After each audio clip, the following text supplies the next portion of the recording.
the best way to create a hiring plan for your company? Do you copy what your last business did, knowing that they made some mistakes along the way and had different objectives and a different culture?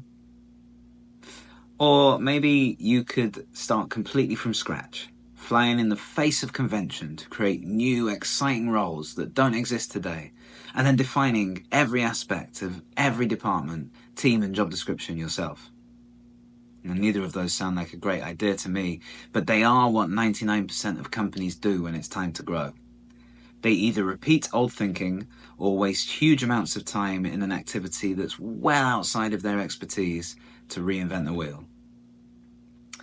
But what if I told you there was a much better way to do it? A way that allows you to leverage all of the trial and error that your competitors have been through to find the optimal solution for your company and to get there faster than your competitors did.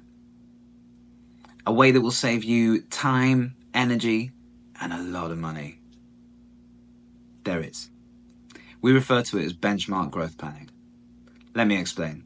Benchmark growth planning is about analyzing how your closest competitors have gone about their own scaling and distilling their learns, mistakes, and the trends among them into an optimized plan for your own company.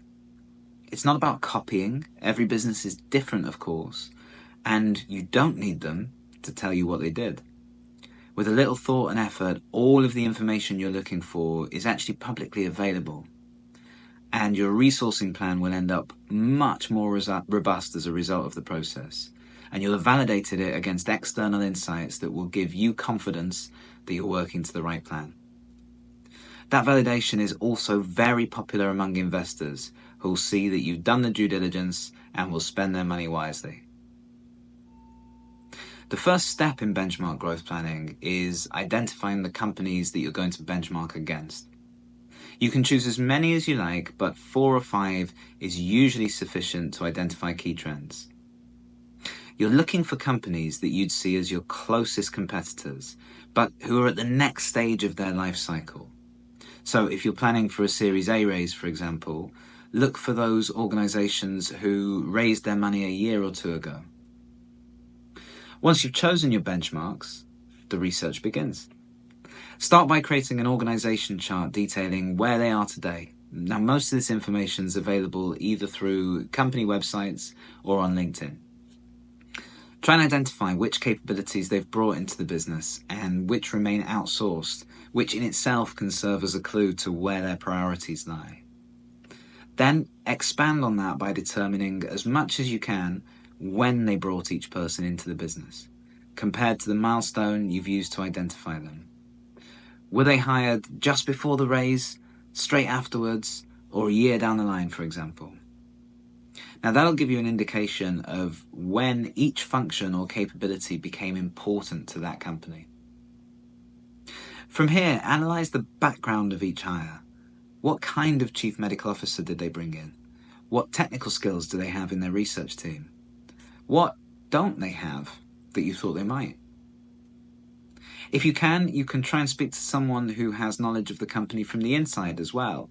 And that could be a former employee, a supplier, a shared investor, or even a friendly contact within the business, because you're not looking for corporate secrets after all. Talk to them about the growth of the organization and try to establish a narrative alongside the structure that you've identified.